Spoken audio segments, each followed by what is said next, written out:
everyone. Welcome to episode 207 of Manage the Wild. I'm your host, Nick Madsen.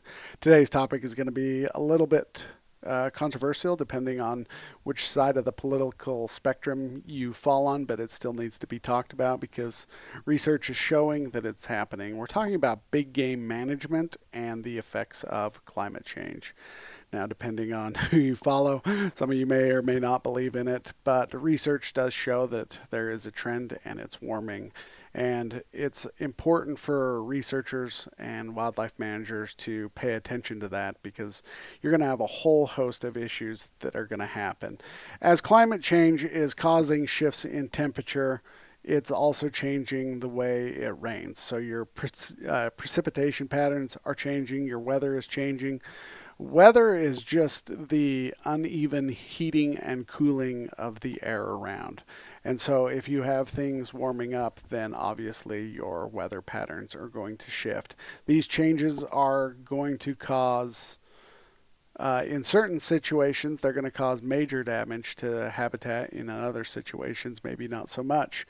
But when those weather patterns and habitats are altered, that affects all animals, whether you're deer, elk, moose, bighorn sheep, it doesn't matter. So some of the things that I've come across that in my research that we need to take a look at is some of the habitat concerns that we're going to have as the climate starts heating up are altered migration patterns. Mule deer, elk, they rely on seasonal migrations to be able to access food and to avoid some of those harsher conditions.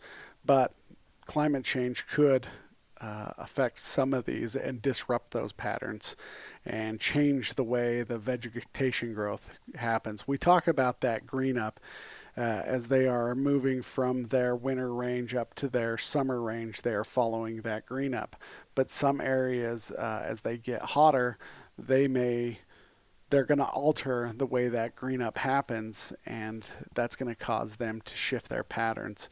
In some situations, if that green up happens too fast and they don't transition fast enough, then some of that vegetation could die off, and it's going to be difficult for these animals to put on the fat they need for the wintertime.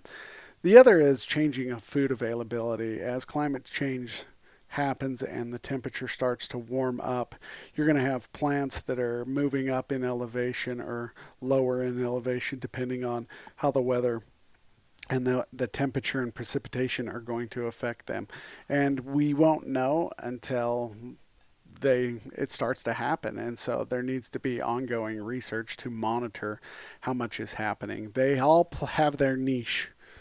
And their niche is where they are found living. They can be found, like I learned this about trout. They have a certain temperature, and I forget what the temperature is, but they have a certain temperature in the water that they prefer to feed. And so if it's 41 degrees to 43 degrees, then they're going to be found in there. Well, these plants themselves are being found within their niche. They're going to only be found in these certain areas. They can't do any more. And so climate change is going to affect them. They're going to have to move up or they're going to have to go down. If they can't move up any further, then they just die off. And so you're going to lose some of these plants, and some of these plants are going to prosper depending on the temperature. And then disease. Because of the changing climate conditions, there are some areas that are going to be expanded for these animals. They're going to be able to move into areas they've never been able to move into before, and it's going to decrease certain areas. But they're going to be moving into new areas, and that's going to bring disease with them as they are coming into contact with different species. They are going to be getting disease. And so that's just the challenge that they're going to face. How do wildlife, I guess the question is next, since we've talked about the challenges, how do wildlife managers go about dealing with all these things? One, they have very limited resources. Most wildlife agencies are a little bit understaffed and they don't have a whole lot of money and their budgets are very small. And so wildlife managers are going to have to work within those confines and figure out better ways of working with these animals, especially when you have a disruption of migration routes. That's one of the biggest things that I can see. With a disruption of migration routes, these animals may start staying home and not migrating from their winter to summer range or from summer to winter range. And so you're going to start seeing more depredation, more challenges there. Climate change is going to bring about a little bit of uncertainty in one way that they always act, and now they're going to have a difficult time implementing. So if your budget around depredation is 3,000 and now all of a sudden you have quadruple the number of animals staying home, then it's going to bring about uncertainty, especially in the laws and regulations. So before, if you tried to create an atmosphere of tolerance, working with the ag people and giving them out permits and stuff to help reduce their issues, now you're going to have to start looking at payments or removals. Maybe you now find yourself in a situation where these animals are just too detrimental to the ag industry and they find themselves mostly on private property. Then they're going to have to look at those issues.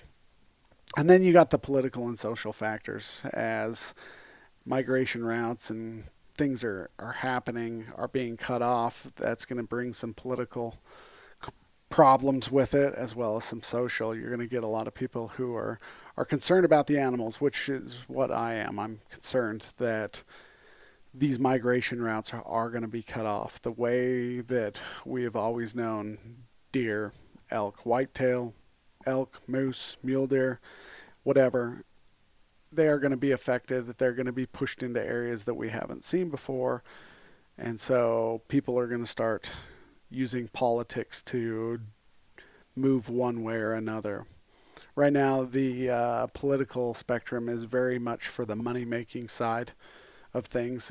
People are making a lot of money off of wildlife. If you look, the industry is getting larger and larger, and they have found that there's a lot of power in having animals on private property because it gives them more of a voice, and so there's that political push there.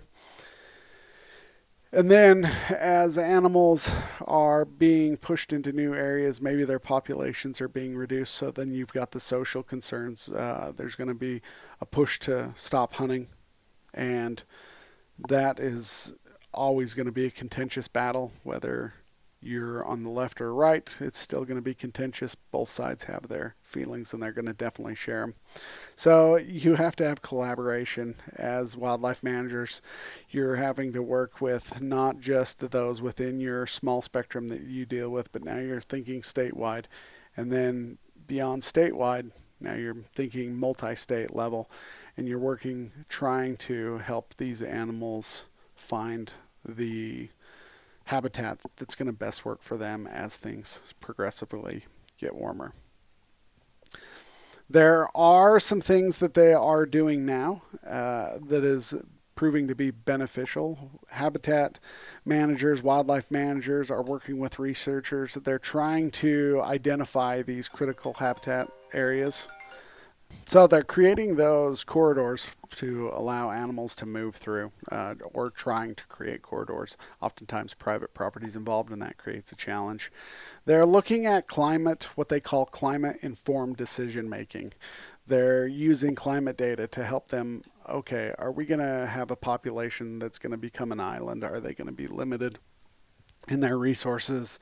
Is their habitat going to be greatly reduced, and if that's the case, what does this population look like? And so they are starting to increase populations in certain places where they think that they may tolerate it better, and in other populations they're looking and say, okay, in the future we may have to reduce the population that we're going to have. And they're also doing research and monitoring. They're constantly working with social science, as well as a bunch of different companies out there are helping with the funding, I guess, so to speak. They're helping with the funding, and they're getting involved with universities, and they're bringing all these parties together. And a lot of these private groups, whether they are clothing companies or whatnot, they're interested in the benefit of wildlife. I mean, ultimately it benefits them, yes, but they are interested in the benefit of wildlife, and their big names sometimes allow property to be opened that not necessarily would be open because it remained public or private property, and then they come in, they have a large name, large backing. People are like, oh, okay, yeah, because they're well connected, and so a lot of these properties start to get opened up because of that. And so there needs to be still a lot of research that needs to be done and continue to monitor as the climate warms. Okay, we just covered a lot in a very short amount of time. It wasn't very long. We've covered a lot of topics.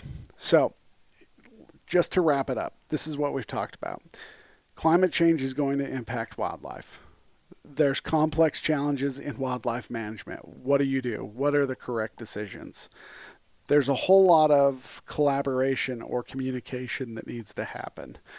There's got to be some adaptation or innovation, just like those corridors. We've got to figure out a way to get animals to move from one area to another so they can maintain that good habitat.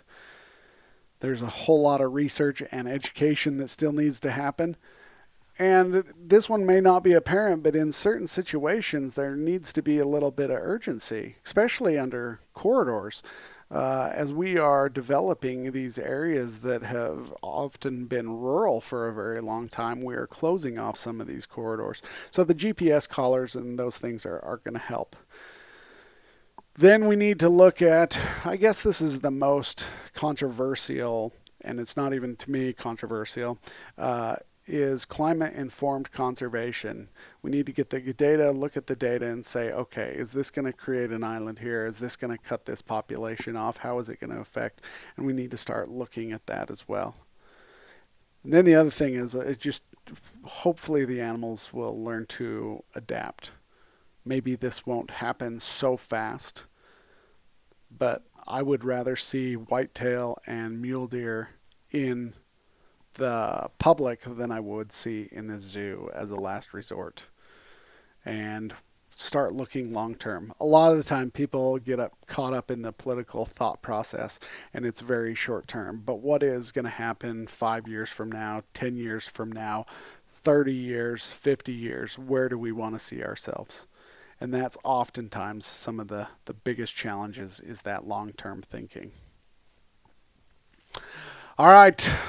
That is it for today. So if you guys found today's episode informative, please share it with those that are interested in wildlife. Don't forget to subscribe to YouTube, Instagram, Facebook. Let me know your guys' thoughts on topics. If there's a topic you're passionate about, let me know. And that's a wrap for today's episode on Manage the Wild. Have a great day. Stay wild.